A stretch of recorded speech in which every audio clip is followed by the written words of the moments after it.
right, ready? Hmm?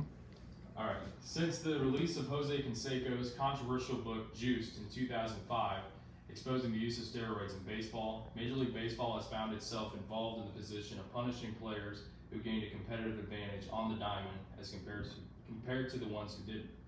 Some of the most notorious records, such as Roger Maris's 61 home run season in 1961 and Hank Aaron's 755 career home runs, were surpassed by players such as Barry Bonds, Mark McGwire, and Alex Rodriguez, who all use steroids. The sources you will hear from have extensive knowledge on this subject. One of the sources will show the effects of steroids had on players in the game itself, as well as other sources showing how steroids affected the records of baseball and how steroid users took over many of the records that were set.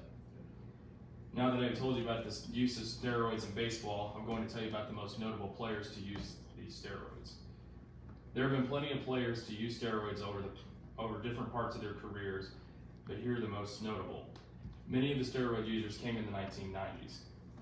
Much of Major League Baseball steroid use took place in the 90s.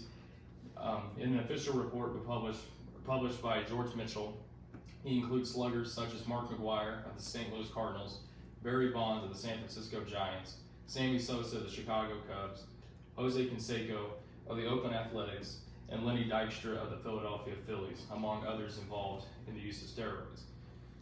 For three of the major names mentioned, Mark McGwire would hold the record for the most home runs in a season with 70 in 1998, and would hold on to that record until 2001. In 1998, two of the biggest sluggers in baseball were Mark McGwire and Sammy Sosa. Both would be proven steroid users during this year, according to the Mitchell report and confessions. In 2001, Barry Bonds would surpass McGwire's record, recording 73 home runs over the course of that season.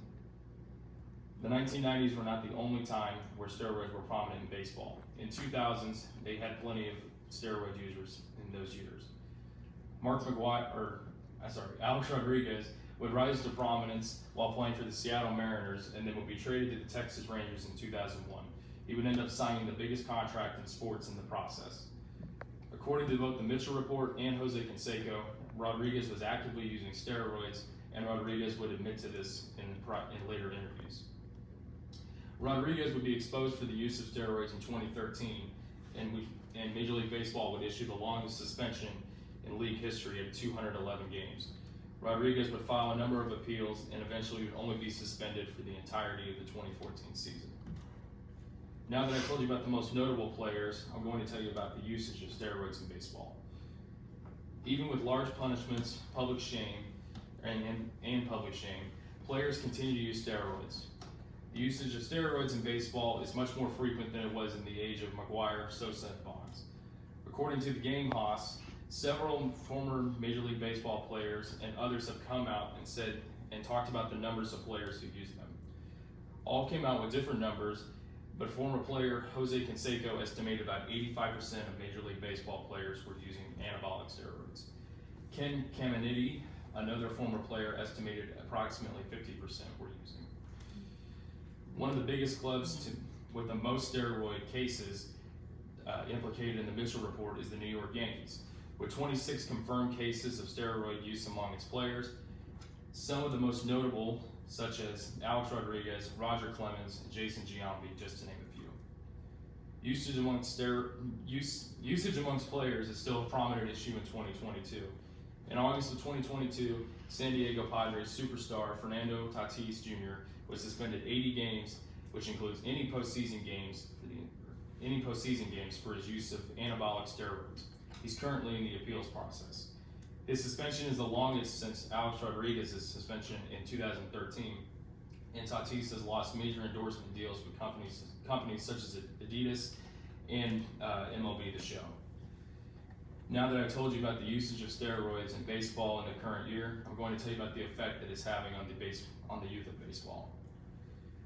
With the high-profile nature of the steroid scandals in the 1990s and 2000s, youth baseball has been adversely affected. The use of steroids amongst athletes has increased since the release of Juice and the Mitchell report. According to that report, in 1998, Mark McGwire was using a certain kind of steroid the sales of that supplement went up 1,000% in the following year. Steroids are still a way for potential young prospects to gain an advantage over others in an attempt to make the major leagues. Steroid use increased amongst high school players following the 1998 season. According to a report, by 2001, 8% of high school male seniors were using andro within that prior year, specifically for baseball. Steroids have surely played a major role in the history of baseball over the last 40 years, all starting with pioneers such as Canseco and Dykstra. But the usage of steroids has done more than just affect the stats of baseball forever. It has made the usage of steroids a much bigger problem in the past few decades, and it has invited young players to experiment with the drug. Interesting.